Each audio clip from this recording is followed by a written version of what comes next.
صلى الله على محمد صلى الله عليه وسلم صلى الله على محمد صلى الله عليه. السلام عليكم ورحمة الله وبركاته.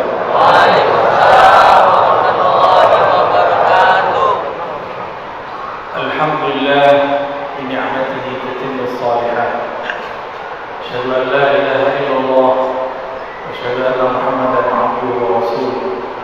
اللهم صل على سيد الوجود سيد الكونين سيدنا أحمد وعلى آله والمهدي خليفته وسلم. أما بعد.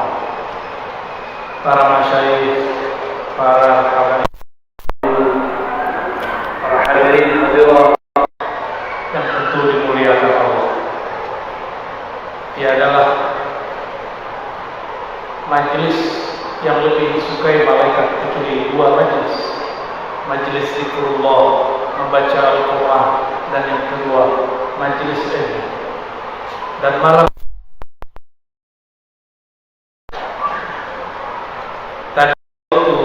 salat Isya, Syekh Ali membaca surat Ar-Rahman. Indahnya luar biasa. Ar-Rahman 'allamal Quran. Dulu di masa Rasulullah SAW ada orang nantang Sayyidina Ibnu Mas'ud. Sayyidina Ibnu Mas'ud ini mendengarkan semua lafaz Quran dari lisan Rasulullah SAW. Sayyidina Abdullah bin Mas'ud ditantang oleh orang Makkah. Waktu itu Nabi masih di Mekah, belum hijrah ke Madinah. Belum. Apa kata mereka? Adakah kamu yang berani baca Al-Quran di Masjidil Haram, di hadapan para berhala, di hadapan al-asnam, para berhala-berhala? Kata Abdullah bin Mas'ud, aku berani. Maka berangkatlah dia ke Masjidil Haram. Sampai di sana dia membaca asyhadu an la ilaha illallah wa asyhadu anna rasulullah a'udzu billahi minasyaitonir rajim bismillahirrahmanirrahim ar-rahman 'allama al-Quran. Orang-orang kafir yang sedang tawaf kepada berhala langsung berhenti melihat siapa yang berani menyebut Ar-Rahman. Khalaqal insan 'allamahul bayan. Maka semuanya berhenti dan mereka mendekati Abdullah bin Mas'ud. Ketika Abdullah bin Mas'ud meneruskan bacaannya, salah satu mereka mulai menggebuki, pukul. Dia pukul. Alhamdulillah, tadi Syekh Ali baca Ar-Rahman tidak ada yang memukul. Alhamdulillah. Coba kalau hidup di zaman Rasulullah, saya yakin kita tidak kuat. Tidak kuat. Tapi di akhir zaman ada ujian yang lebih berat. Bertemu orang yang banyak dustanya. Al-Kazzab, Sayyidul Kazzabi, Dajjal. Itu musuh lebih berat.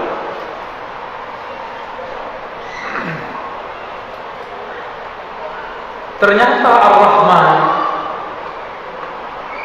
nama ini sudah dikenal oleh orang Arab. Orang Arab Makkah musyrik. Mereka tidak sembah Allah langsung. Mereka menyembah Allah melalui berhala-berhala. Dan mereka kolektor. Tahu kolektor? Pengumpul jami'ul asnam. Kolektor berhala. Mending kolektor duit, ini kolektor berhala. Mending kolektor ijazah dan sanad, ini kolektor berhala. Mulai dari syaitan bernama Latta, Uzza, itu nama iblis semua yang menjelma jadi dewa. ternyata ketika orang-orang musyrik Mekah berangkat beli barang di Yaman, saya lihat ada wajah-wajah keturunan Yaman sebagian ya. Yaman Lamu. Apa lama ya? Lama atau Lamu? Lama. Lama ya. Sampai di sana sudah ada tempat-tempat ibadah orang Yaman. Orang Yaman ternyata terbagi dua. Satu penyembah Isa, satu menyembah Rabb Isa. Dan mereka menyebut Allah dengan Rahman atau Rahmanan. Jadi orang-orang Yaman menyebut Allah Rahman. Usud punya usud. Mereka belajar agama ini dari misionaris dari Ethiopia, Raja Habasyah, seorang Nasrani yang menyembah Allah, mencintai Isa. Ketika disebut Ar-Rahman, maka orang-orang Arab Yaman senang, berarti ini nama Tuhannya. Tapi orang-orang kafir Quraisy, musyrik Quraisy tidak senang. Ya? Maka dalam hadis dikatakan, "Ma sami'at Quraisy," tidaklah pernah Quraisy sami'at mendengarkan surah Ar-Rahman sampai Abdullah bin Mas'ud membacakannya di Al-Masjidil Haram. Selesai kisah Abdullah bin Mas'ud, tiba-tiba Rasulullah berkalam. Apa kata beliau? Sesungguhnya aku melihat kaum jin lebih cepat responnya, jawabannya ketika mendengarkan surat Ar-Rahman daripada kalian. Ra'aitul jinna, ra'aitul jan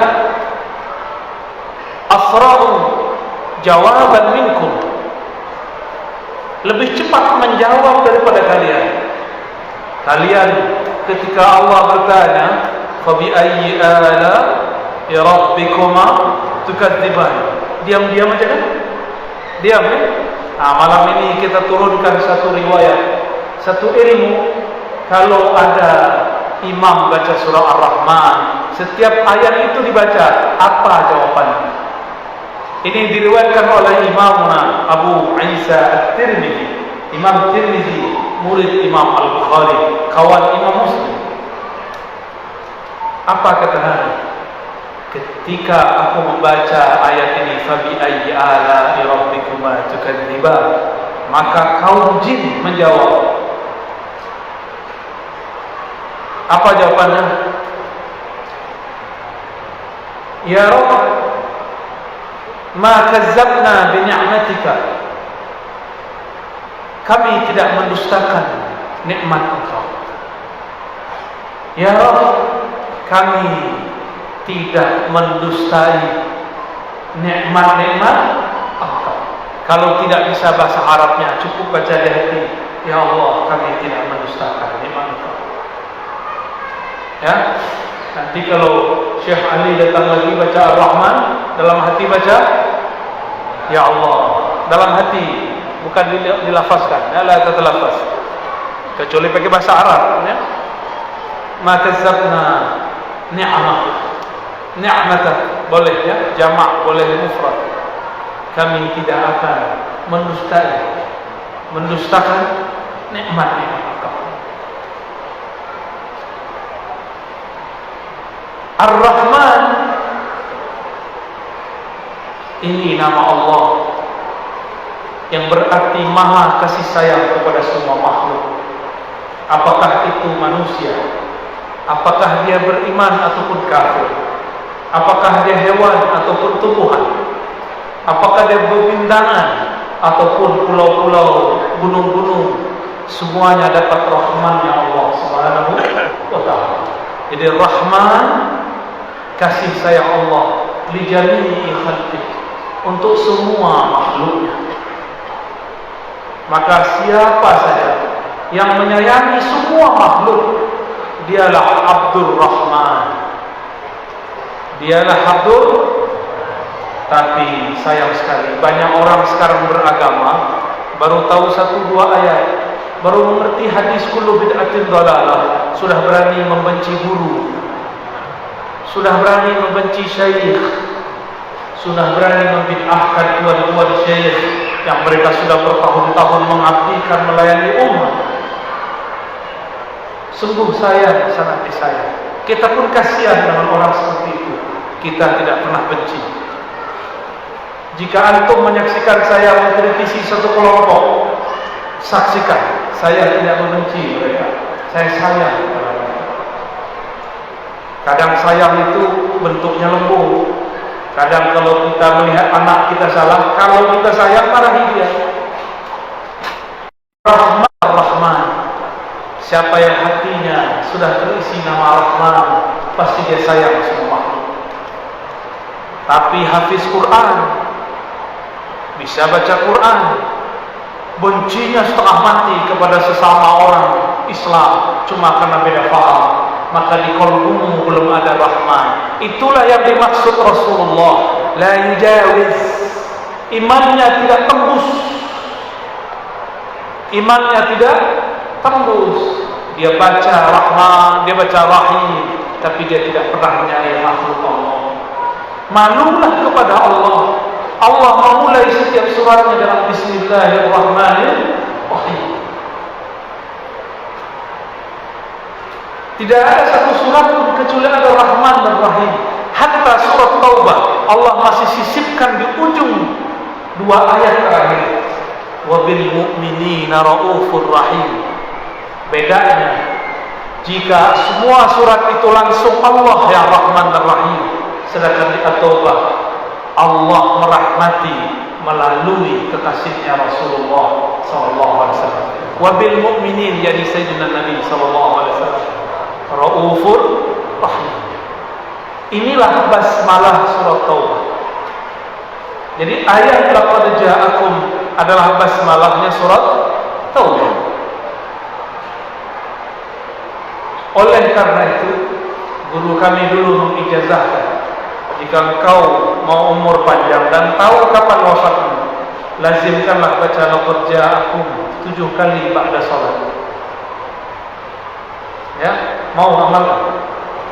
Ya, i'malu bih 7 marrat ba'da salat. Ya, laqad ja'akum rasulun min anfusikum azizun 'alaihi ma 'anittum harisun 'alaikum bil mu'minina raufur rahim. Wallahu hasbiyallahu la ilaha illa hu alaihi tawakkaltu wa huwa rabbul 'arsyil 'azim. Orang yang baca ayat ini tiada masalah sampai kepadanya kecuali masalah itu kecil. Karena Rabbnya azim, Rabbul 'arsyil, jangankan memikul masalahmu, arsy yang azim pun Allah pikul. Maka orang yang mengamalkan 2 ayat ini, Allah bahagiakan hari-harinya, Allah murahkan segala urusannya. Allah tidak ridha jika hambanya susah lalu lupa kepadanya. Ciri-ciri Allah cinta seorang hamba, Allah berikan kepadanya kesenangan supaya dia tidak lupa karena kesusahan. Ciri-ciri Allah sayang kepada hamba, Allah berikan kepadanya kesusahan karena khawatir si hamba lupa karena kesenangan. Maka jangan berburuk sangka kalau terjadi pandemi corona. Siapa tahu itu jalan Allah supaya kita ingat kepada Allah. Maka dunia ini berputar terus. Kadang nikmat, kadang musibah. Kadang nikmat, kadang musibah. Nikmat itu diberi supaya kita tidak bersuudzon kepada Allah. Tapi orang selalu diberi nikmat, maka dia akan lupa diri kepada Allah, ghaflah. Maka Allah karena sayang kepadanya dipindahkan rodanya ke bawah. Susahlah hidupnya sebentar, dia ingat lagi kepada Allah. Begitulah terus. May yuridillahu bihi khairan yusib minhu. Hadis sahih Bukhari, hadisun sahih. Siapa yang Allah kehendaki kebaikan baginya, Khairan itu lebih dari sekedar baik. Khairan yakni akhyaru, ahsanu. Khairan itu yang lebih baik dari yang terbaik. Khairan itu sesuatu yang Allah pilihkan, bukan si hamba yang memilih. Allah lah yang memilihkan. Siapa yang Allah kehendaki kebaikan yang lebih baik baginya, maka dia uji. Yusib minhu, maka dia sabar. Dan musibah ada dua, ada bisyar, ada bil khair. Kif mada yaqulu rabbuna wa nabluukum bisyarri wal khair. Masya Allah, kami uji kamu. Bala bahasa Arab artinya uji, diombang-ambing, diaduk-aduk, perasaannya diaduk-aduk. Lawannya bukan musuh yang di luar sana, lawannya dirinya sendiri. Tersinggungkah dengan kawannya? Tersinggungkah dengan orang beda faham dengannya? Jika itu terjadi, maka dia diuji. Diuji dengan khair, juga dengan syar, dengan kebaikan, juga dengan keburukan. Maka nikmat itu juga ujian, sebagaimana musibah itu juga ujian. Pilih mana, Pak? Maunya yang enak-enak? Tak bisa. Saya mau tanya, Bapak Ibu, sayang anak?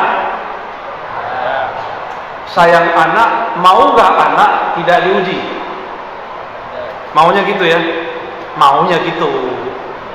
Oke, besok pas UAS, ujian akhir semester, nama anak kita tidak tercantum dalam daftar siswa yang diuji. Padahal Bapak Ibu sudah bayar, mau? Paham maksud saya? Kalau mau naik kelas, namanya harus tercantum sebagai orang yang diberi musibah. Bahkan kita cari-cari musibah itu ya. Sekolah itu kan musibah akal. Ya, mana yang muda-muda? Betul deh. Sekolah itu musibah akal. Nulis skripsi, meledak kepala. Alhamdulillah, saya diizinkan Allah nulis tesis untuk magister, nulis disertasi untuk S3. Hampir-hampir meledak juga. Justru saya daftar, Pak, minta diuji. Waktu kami S3, zaman-zaman kami dulu S2, ujian satu buku itu 7 kali. Waktu S3 sudah dikurangi jadi 5 kali. Kalau nama tidak muncul di daftar ujian, kita datang marah-marahi petugas. Nama saya kok nggak masuk? Kenapa manusia menuntut diuji untuk masalah akalnya?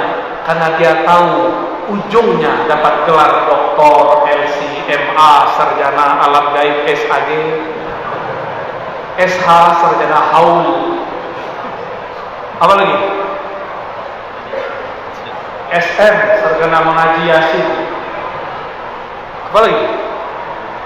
Ada sarjana lain? Sarjana SM, sarjana roti, sarjana manakib, wah lengkap sudah. Ini kampung, ini kota Sambas, benar? Apa arti Sambas? Nggak tahu, saya juga nggak tahu. Dulu waktu saya kecil saya dengar guru-guru saya cerita, guru-guru kami nulis buku. Di Sambas sana dulu ada ulama muncul, namanya Ahmad Khatib, Sambas bin Abdul Ghaffar. Saya bermimpi maksudnya berangan-angan.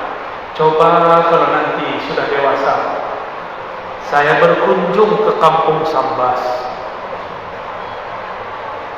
Itu dulu umur 13 tahun, sekarang umur saya 35 tahun, mau 36. Alhamdulillah Allah wujudkan.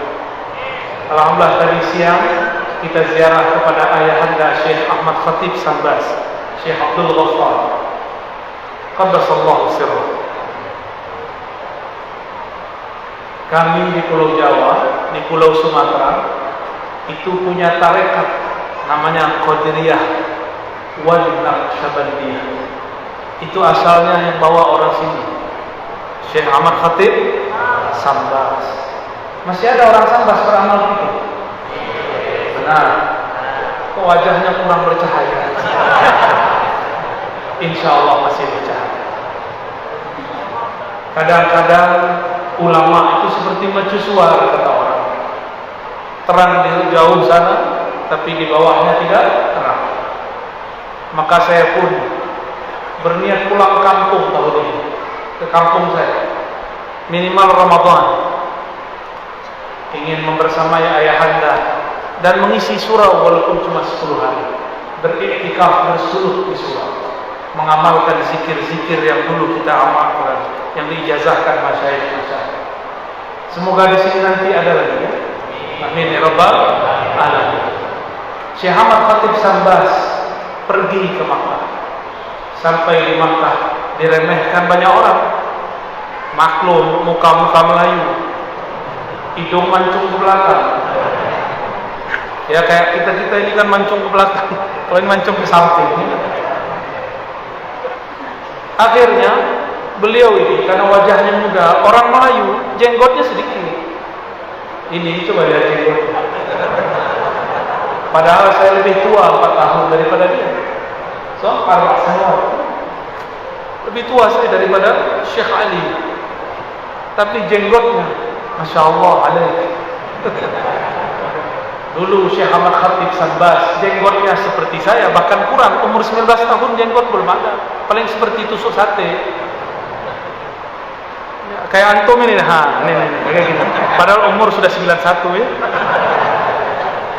Syekh Ahmad Khatib Sambas belum jadi syekh, tidak diterima talaqi oleh masyayikh Arab.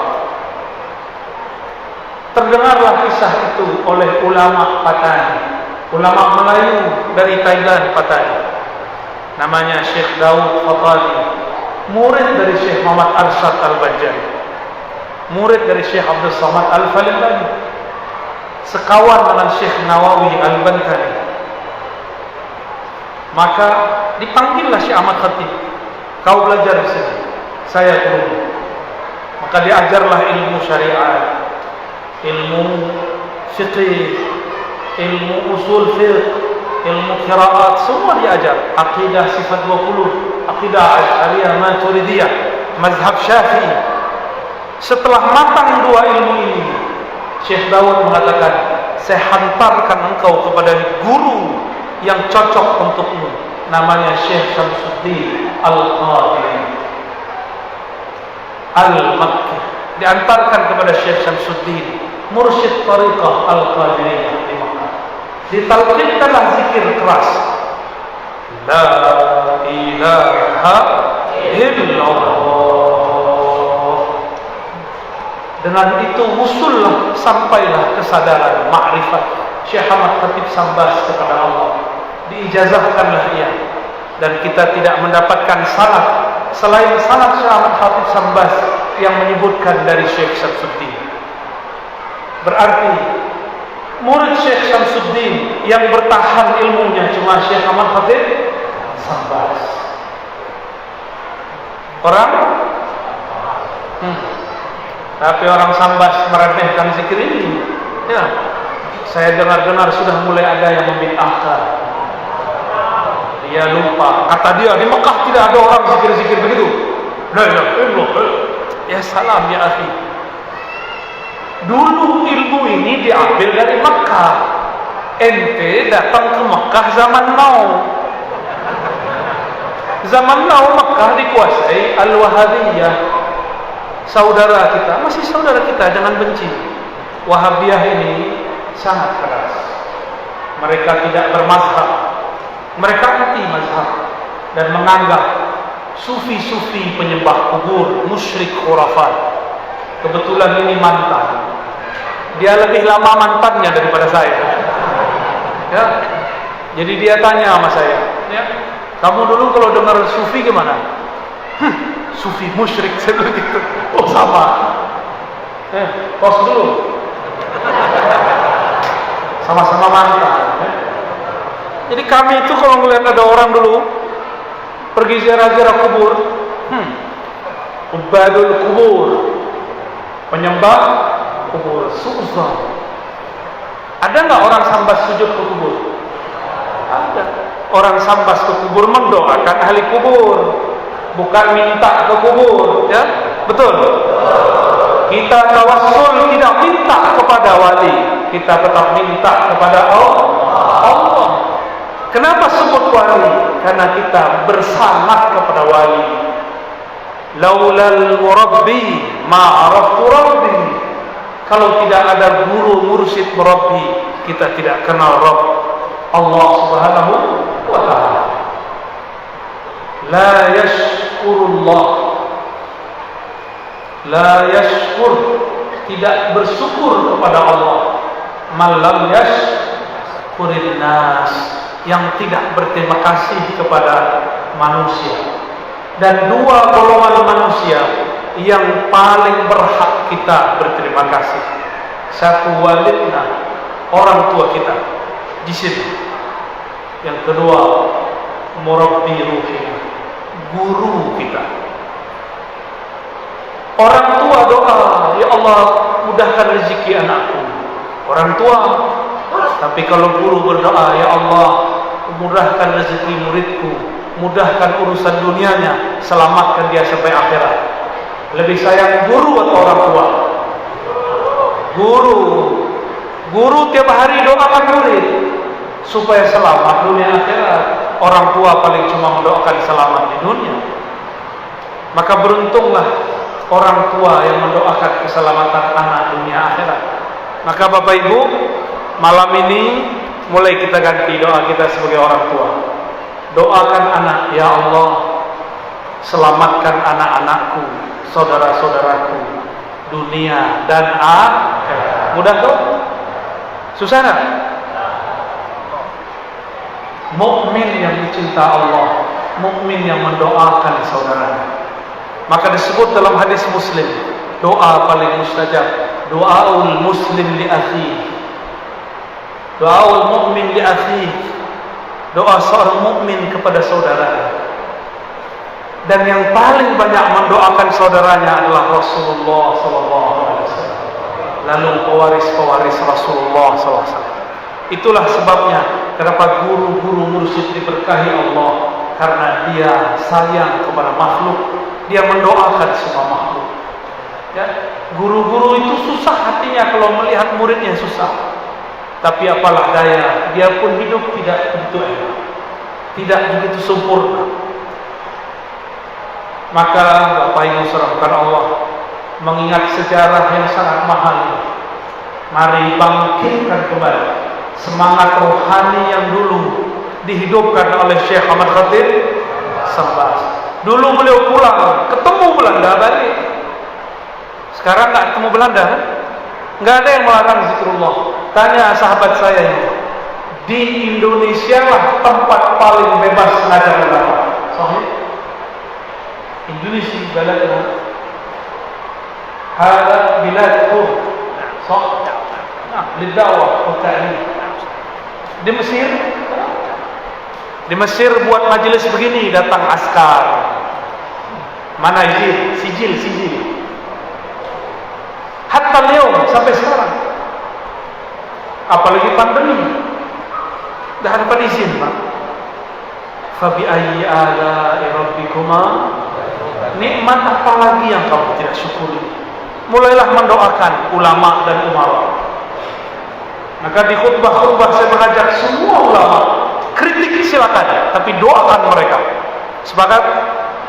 Sampaikan kritik, tapi jangan lupa mendoakan. Emang enak dikritik doang? Kita aja dikritik gak suka, apalagi kita musuhan. Orang kritik kita baik-baik pun susah terima, apalagi antum kritik dengan kata-kata kasar. Maka berkata-katalah kata yang baik. Ya. Dalam hal ini saya bersyukur bertemu saudaraku-saudaraku semua, orang-orang yang mencintai Syekh Ahmad Khatib, wali min auliyaillah. Di Pulau Jawa ada Jawa Barat, ada Jawa Tengah, ada Jawa Timur, ada Banten. Di Banten ada Syekh Asmawi. bertorikot Qadiriyah, Naqsyabandiyah, jalur Syekh Ahmad Khatib. Di Jawa Barat ada Abah Anom.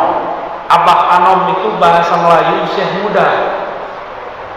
Di kampung saya, kalau orang dapat ijazah tarekat dia masih muda, dapat gelar Syekh Muda. Tapi saya nggak mau terima gelar itu, saya gelarnya Syekh aja. Nggak mau dapat gelar muda, sok-sok tua. Ya.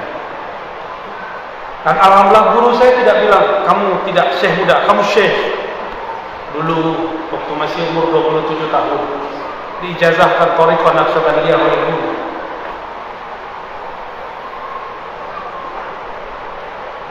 Abah Anom mengajar murid-murid dia di kampung kecil namanya Suryalaya. Tapi ilmu orang Suryalaya ini menyebar kemana-mana sampai ke jiran, sampai ke Malaysia, sampai ke Singapura, sampai ke Brunei. Orang berzikir dengan zikir Syekh Ahmad Khatib Sambas melalui Abah Anom. Di Jawa Tengah banyak lagi. Saya dapat juga ijazah dari Syekh masih hidup ya, Kiai Haji Ahmad Halwani. Beliau dari jalur kakeknya Zarkashi, bersambung nanti kepada Syekh Ahmad Khatib As-Sambasi. Di daerah Jawa Timur ada namanya Syekh Ishaq, Syekh Utsman Al-Ishaqi Kedinding, dilanjutkan oleh anaknya Syekh Asrari Al-Ishaqi. Semuanya berthariqat Qadiriyah An-Naqsyabandiyah yang dulu diajarkan di Mekah dan disambas sementara oleh Syekh Ahmad Khatib As-Sambasi. Kita perlu berbangga, tapi jangan terlena. Saya ini orang Sambas, ya ente orang Sambas tahu nanti. Ya sama nggak dengan Syekh Ahmad Khatib? Ya kalau nggak sama jangan bangga-bangga dulu. Ya, baik. Sudah ada ilham dari Thariqah Al-Smartphoniyah, Thariqah baru bid'ah. Kira-kira itu pengantar kajian kita malam ini, mengantarkan surat Ar-Rahman dan mengenang hamba-hamba Allah Ibadur Rahman yang bernama Syekh Ahmad Khatib Sambas. Semoga yang hadir diberkahi Allah. Amin ya rabbal alamin. Saya serahkan kepada MC kalau ada yang mau didiskusi.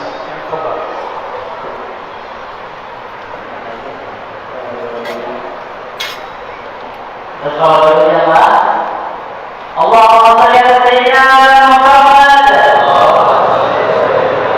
Allahumma shalli ala sayyidina Muhammad. Allahumma shalli ala sayyidina Muhammad. Hadirin jamaah, jadi terima kasih dulu ya atas acaranya, mudah-mudahan bisa bermanfaat bagi kita para sahabat kita. Mudah-mudahan menjadi ilmu yang bisa diambil manfaat, kemudian bisa disampaikan kepada saudara khusus di kota Sambas Cilacap kita. Baik, untuk acaranya kita buka sesi tanya jawab. Jadi untuk sesi tanya jawab ini, untuk sesi pertama mungkin kita bagi menjadi 2 sesi insyaallah. Untuk sesi pertama kami persilakan untuk 2 orang penanya, baik jamaah laki-laki maupun jamaah perempuan. Silakan. Mohon izin panitia.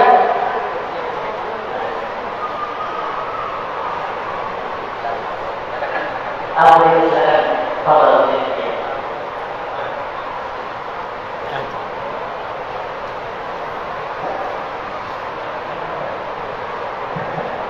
Bismillahirrahmanirrahim.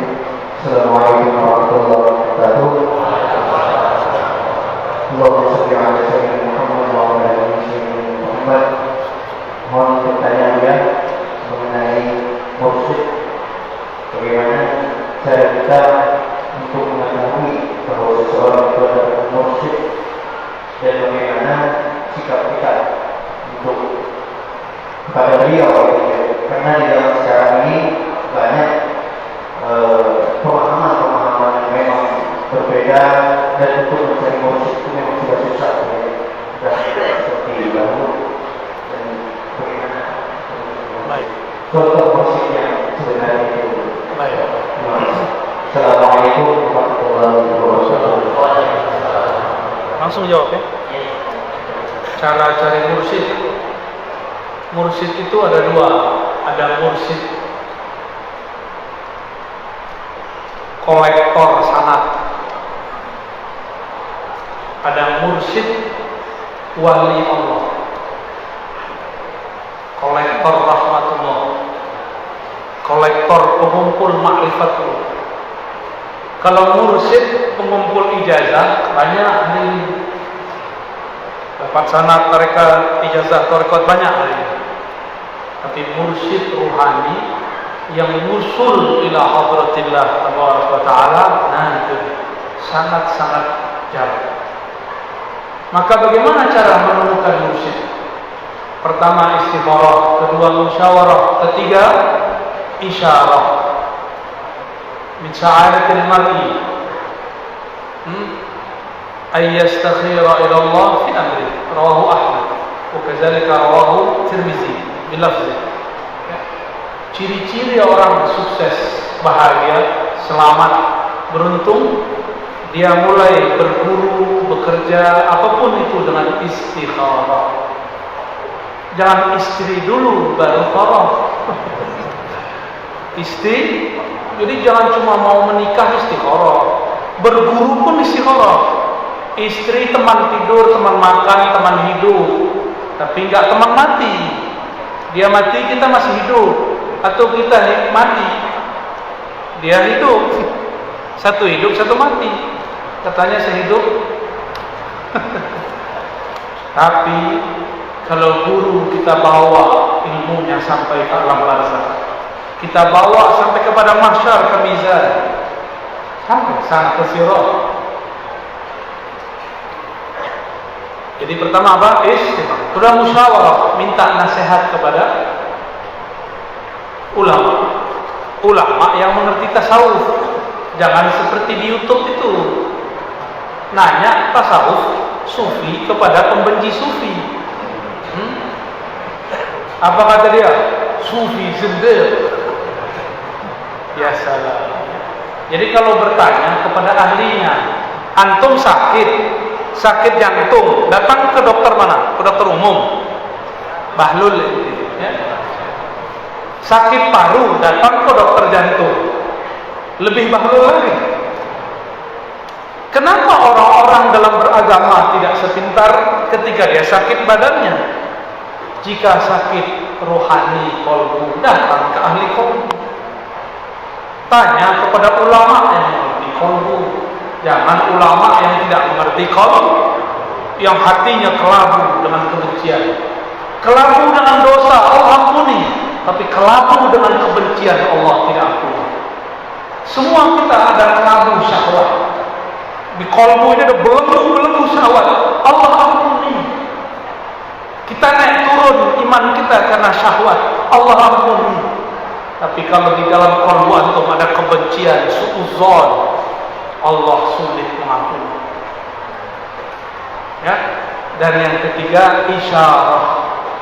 Bertanya seorang sahabat kepada Rasulullah SAW, Man awliyaullah? Faqala sallallahu alaihi wasallam, Man idza dzukirallah. Siapakah wali Allah itu wahai Rasulullah? Lalu Nabi menjawab, orang yang jika engkau pandang mereka, yang jika mereka dilihat, diingat, dikenang, disimak kajian-kajiannya, kalam-kalamnya, petuah-petuahnya, zukirullah, mereka itu membuat kita ingat kepada Allah. Kalau sudah bertemu yang begitu, pastikan dia mursyidnya itu mursyidnya kita. Jadi mursyid bukan yang berserta, ya. Itu mah gampang Pak. Ini wajah-wajah preman hidung mancung dikit, brewok, kasih serban. Syekh. Apa itu yang syekh? Ya? Ini wajahnya cocok ini. Wajahnya cocok, Datuk ya. Ini Datuk ini di Sumatera Barat dia Datuk. Sampai di sini duduk di bawah. Ya. Udah brewok, hidung mancung, ya. Kasih serban, jadi Habib. Habib Wahabi. Marga itu apa? Marga Satwa. Baik. Bukan itu yang kita cari. Kalau antum mengatakan guru mursyid itu orang-orang yang berserban di Yaman, nyabit lumpur pakai serban. Kita hormat kepada serban. Saya dapat sangat serban dari guru saya, bersambung kepada serban Rasulullah. Tapi bukan itulah tanda seorang mursyid. Nanti ada masanya saya berserban, tenang aja ya. Sekarang masih senang dengan kopiah. Ini kopiah apa namanya? Biasa kopiah hitam ya.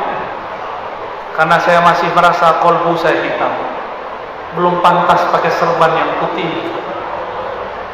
Maka saya nggak berani pakai serban, serius. Hati saya tahu hati. Allah Maha tahu isi hati saya. Maka saya belum merasa pantas menggunakan imamatul Rasul Sallallahu Alaihi Wasallam. Ya, belum pantas. Insya Allah nanti, fi yaumin ma, ya, di suatu saat, jika Allah sudah takdirkan guru saya memerintah, saya pakai serban. Ya, nggak main serban pakai nafsu. Nanti malu-maluin serban, perban aja otaknya. Ya. Baik, sudah terjawab. Pertama apa? Istikharah. Kedua, musyawarah. Ketiga, isyarah. Berarti menggunakan sir. Wallahu a'lam bishawab.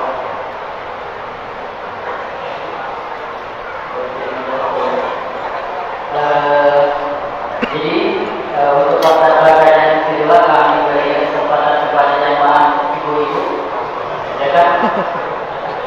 Dan sendiri Ilal ummahat. untuk saya memberikan mikrofon. Ummahat. Tatakallam bil Indonesia. Bisa. Negara bersama yang selama sebelum kalau semua mustalahat saya bisa. أحسن تتكلم بالإنجليزية حتى تلقي المحاضرة على طول. إن شاء الله.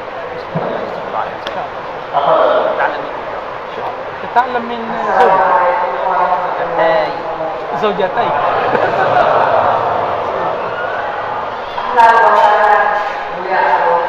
أهلا بك.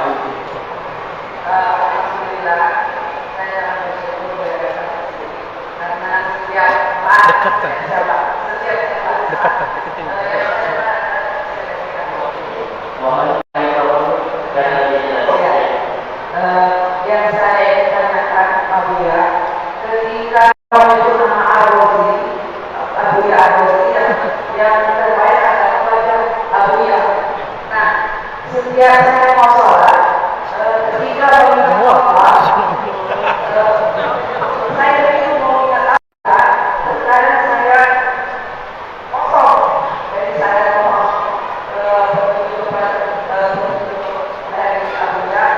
apa yang harus saya ingat? Baik. Assalamualaikum warahmatullahi wabarakatuh. Qul in kuntum tuhibbuna Allah fattabi'uni. Jika engkau cinta mahabbah kepada Allah, mahabbah kepada Allah puncaknya ada dalam salat. Maka fattabi'uni, ikutilah aku. Rasulullah turunkan makna ayat ini, sallu kama ra'aitumuni usolli, rawahul Bukhari. Kalau engkau salatlah seperti engkau melihat aku. Maka sahabat sebelum salat mereka membayangkan Rasulullah di depannya. Itu disebut rabitatus syekh, rabitatul mursyid. Al-mursyid al-haqiqi Sayyiduna Nabi sallallahu alaihi wasallam. Cuma karena kita belum bertemu beliau, maka kita diizinkan bersanad, berijazah, berguru kepada orang yang punya silsilah sanad kepada Rasulullah sallallahu alaihi wasallam. Seperti Syekh Ali ini baca Quran karena tidak ketemu Rasul. Dari mana beliau ini tahu Al-Quran yang dia baca sama dengan Al-Qurannya Nabi? Karena ada gurunya. Maka tanya beliau ini, "Anta law kullama qabila taqra Al-Quran tazkur syai'an Muhammad." Itu musyrik. Zindiq. Allahumma shalli ala Muhammad. Saya tanya sama beliau, antum kalau membaca Quran terbayang guru nggak? Cara membacanya, cara ngajarnya? Dia bilang iya. Saya langsung bilang ente musyrik. Dia jawab ane zindik. Pas deh ya. Sesama mantan begitu. Baik. As-salafi as-salih. As-salafi sadiqan. Anak kadzalik. Alhamdulillah. Jadi ibu, bapak semua, bolehkah berrabithah, mengkaitkan kolbu kepada guru? Bukan hanya boleh, itu perintah Rasulullah SAW. Karena sahabat gurunya Nabi, maka yang diingatnya Nabi. Kalau kita gurunya, guru ngaji di TPA, ya itu yang diingat. Yang sudah belajar zikir yang diingat, guru zikirnya.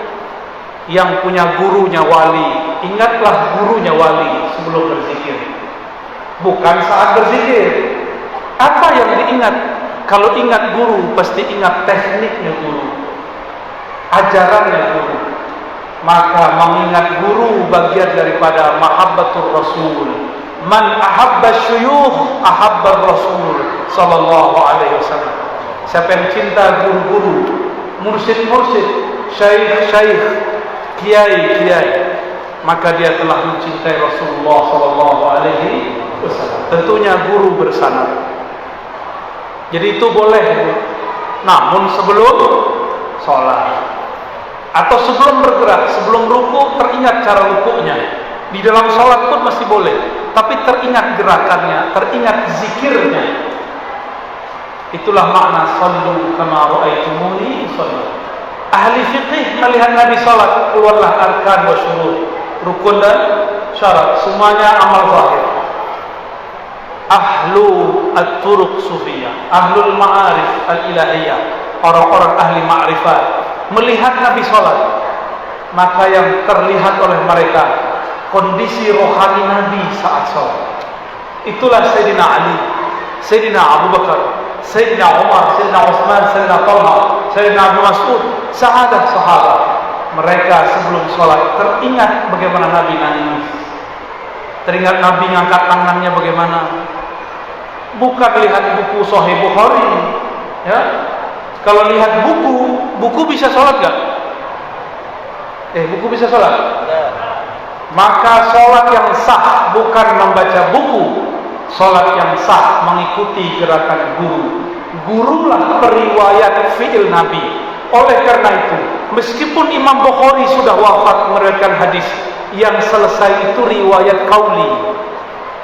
Riwayat fi'li, perbuatan, masih diriwayatkan oleh guru-guru ngaji, masyayikh sampai kiamat. Ahlul qiraah meriwayatkan lafaznya Nabi sampai kiamat. Sampai kiamat. Yang berhenti cuma riwayat sahih Imam Bukhari. Tapi riwayat rohani Nabi tidak berhenti. Maka nur Rasulullah turun ke Sayyidina Ali, Sayyidina Abu Bakar, sahadat ulama sampai ke qalbu kita. Itulah yang bercahaya di qalbu. Itulah maksudnya jika engkau sholat, maka pandanglah aku. Sebagaimana engkau memandang aku, begitulah cara engkau sholat. Sebagaimana engkau memandang aku zikir, begitulah engkau berzikir. Tapi Nabi sholat, sahabat beda cara. Sayyidina Abu Bakar kalau takbir suaranya hilang. Allahu Akbar. langsung menangis. Dia tidak sanggup membaca nama Allah satupun. Bismillah, langsung suaranya nangis. Lain dengan Sayyidina Umar, seperti Syekh Ali tadi, ya. Bismillahirrahmanirrahim. Sekarang ada lagi cara baru. Bismillahirrahmanirrahim. Alhamdulillahirabbil alamin. Arrahmanirrahim. Ya salah. Itu enggak bergurunya kepada YouTube. Wali YouTube. Orang wali kutub, dia wali YouTube. Kalau baca Quran saja mesti berguru, apalagi ingin memahami salah satu yang dipahami dari Quran adalah cara sholat. Ya, jadi jangan ngikutin suara. Mentang-mentang sudah baca on. Kawan kita soal fasenya. Qul ya ayyuhal kafirun. Harus bagus. Kira apa sih? Pengen seperti orang Arab, supaya jamaah nanti merasa sholat di belakang Sudais. Besok-besok dia jauh umroh. Ya salah. Gitu ya. Wallahu a'lam bishawab. Khalas? Wujud?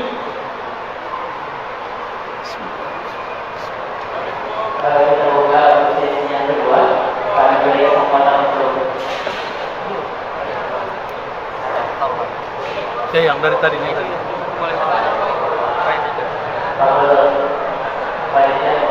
Jadi mengingat waktu, jadi mohon maaf kepada jemaah sekalian.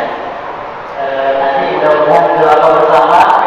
Boleh dilihat kembali tambah. Nanti kita bertemu akan melanjutkan. Doa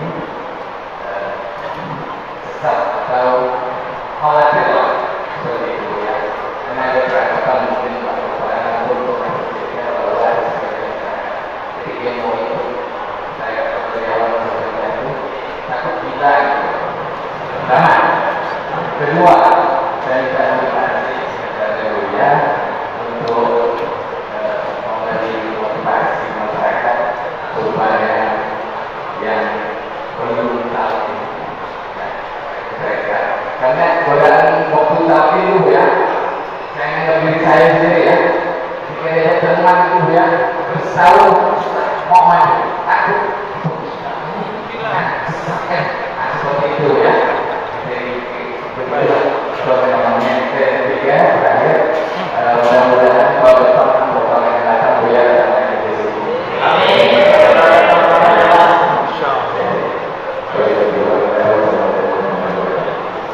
Bapak, saya gila. Hitung tarekat saya. Samania. 1, Qadiriyah. 2, 3, Naqsyabandiyah. Hitung, ada berapa? Ya. Hitung lagi. Syaziliyah. Idrisiyah. Lagi. Mau berapa lagi antum? Gabungan Qadiriyah, TKN, Naqsyabandiyah, Qadiriyah, Naqsyabandiyah. Ada berapa? Ada lagi Ba'lawiyah. Ada lagi Idrisiyah. Ada lagi Junaidiyah. Nah, mau berapa antum maunya? Ada Akbariyah, ada Dusuqiyah. Tuh kan pusing antum kan? Saya gila enggak? Kalau dokter begini gila, kalian lebih gila lagi.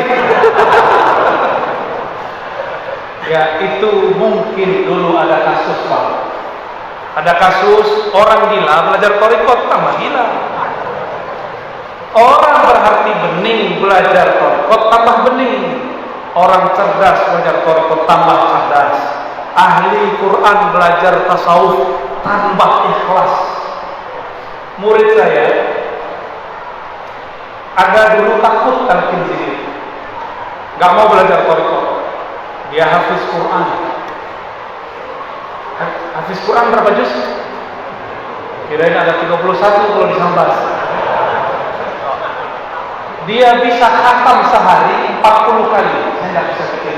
Nah, dia khatam. Yom ini harganya murah. Sobat kan? Anak usul.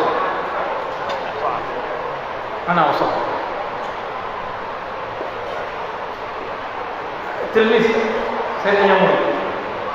Lalu kita bilang, udah kamu kalau punya murid jangan sampai 40, 10 aja sehari. Ya. Sayyidina Utsman samanya khataman 8 khatam sehari.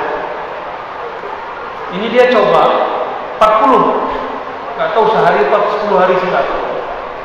Mungkin masuk ke alam lain dia tukhul ila alamin malakut atau jabarut. Wallahu a'lam. Sayyidina Jibril satu nafas khatam Quran 70.000 kali. Sayyidina Jibril, tapi nafasnya nafas Sayyidina Jibril, bukan nafas kita. Ahlul haqaiq mengerti ini. Ya? Jadi ini bukan bab syariat lagi, sudah bab masuk ke alam rohani. Tapi dia nih kalau mau khataman pusing dulu. Oh, mau khataman takut salah. Mau mimpin jadi imam khawatir salah. Ini ada 2 orang yang begini. Takut ditalkin, tapi kemudian hatinya minta ditalkin. Kita talkin zikir. Sejak saat itu, kalau takrir 1 juz cukup 3 sampai 5 menit. Takrir selesai, langsung dia maju. Maka orang ahli Quran belajar zikrullah, zikir khafi, maka hafalannya tambah dhabit, tambah kuat. Ahli fikir belajar zikir, maka pemikirannya tambah tajam dan tenang. Hilanglah kesombongan. Orang kalau cuma belajar pemikiran, tidak belajar ilmu qalbu, bertambah ilmu, bertambah sombong. Mau? Tambah ilmu, tambah sombong, mau? Tambah hafalan, tambah sombong, mau? Maka harus belajar zikir. Belajar zikir, wadahnya cuma thariqah, gak ada lagi. Cuma belajar thariqah sufi gak ada lagi. Syekh Ahmad Khatib Sambas membawa 3 ini: akidah Ahlussunnah, mazhab Syafi'i, tasawuf. Sebenarnya beliau mengajarkan 5 tariqah, 5 tariqah, cuma disederhanakan jadi 2. Jadi tariqah beliau selain Naqsyabandiyah, Qadiriyah, ada lagi Anfasiyah, ada lagi Junaidiyah, ada lagi As-Samaniyah. Tariqatnya Abah Gurus kumpul, digabung, disederhanakan menjadi An-Naqsyabandiyah dan Qadiriyah atau dibagi. Apakah Syekh Ahmad Khatib Sambas gila? Di Mesir ada Syekh Al-Jum'ah Zakin, walaupun ada muskilah sia-sia, tapi karena zakiyah, betul-betul cerdasnya bukan main. Ada pertanyaan apa saja dijawab dengan hujjah yang sangat jelas. Mursyid tariqah, jadi mufti di Mesir. Ada yang namanya mirip dengan Ahmad Khatib, Ahmad Khatib Al-Minangkabawi. Beliau mursyid tariqat khalwatiyah. Tariqat apa? Gimana? Itu orang hebat semua, nggak ada yang gila. Antum yang gila. Jangan-jangan yang kita lihat itu orang gila belajar tariqat. Tapi ingat, ini bocoran rahasia kita. Setan nggak boleh tahu. Setan itu nggak rela orang kenal Allah. Iblis itu tidak ridho orang berzikrullah. Maka dia buatlah was-was dan isu. Dia buat opini,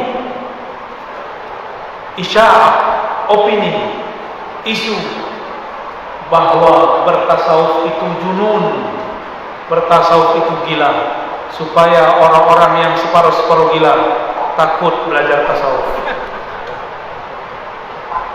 Jadi yang benar, orang gila belajar tasawuf tambah, kalau orang waras belajar tasawuf tambah waras. Yang depan saya orang waras bukan? Pengen tambah waras? Pengen khusyuk? Belajar sedikit. Cari gurunya. Ya, kalau masih ada di Sambas, temui mereka. Mohon maaf nih para mursyid, para wakil talqin, aneh kerjain antum ya. Nanti orang banyak datang ke antum semua. Saya pulang ke kampung saya, itu seorang mursyid datang. Dia marah tapi saya. Apa kata dia? Karena kau nih. Loh, kenapa mursyid? Kenapa syekh? Karena kau nih 15 hari aku belum tidur. Loh, kenapa syekh? Mereka minta talqin semua. Mereka minta talqin semua. Ya saya bilang alhamdulillah. Ya dia alhamdulillah juga. Bahagia juga beliau. Alhamdulillah. Maka saya mengimbau kepada guru-guru mursyid, mulailah menata kembali biar rapi, jangan terlalu keras, jangan juga terlalu lembut, sedang-sedang saja. Jika bisa diringankan, ringankan, karena zaman sudah berubah.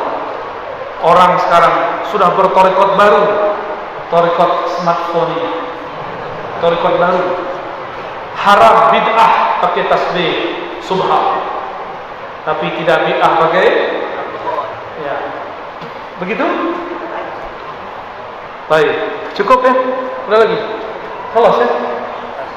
Saya mau jalan lagi ke apa namanya? Singkawang. Mohon izin, tidak dapat salam-salaman, cukup dengan hati saja. Mohon doa selalu, semoga saya istiqomah di jalan ini. Doakan saya, keluarga, teman-teman, kawan-kawan istiqomah di jalan ini. Saya doakan juga yang hadir menjadi kekasih-kekasih Allah. Al-Fatihah. Ya. Allahumma ya Rahman ya Rahim ya Karim. Wahai yang Maha Penyayang, sayangilah kekasih kami baginda Nabi Muhammad sallallahu alaihi wasallam. Shalli ala habibina sayyidina Muhammad.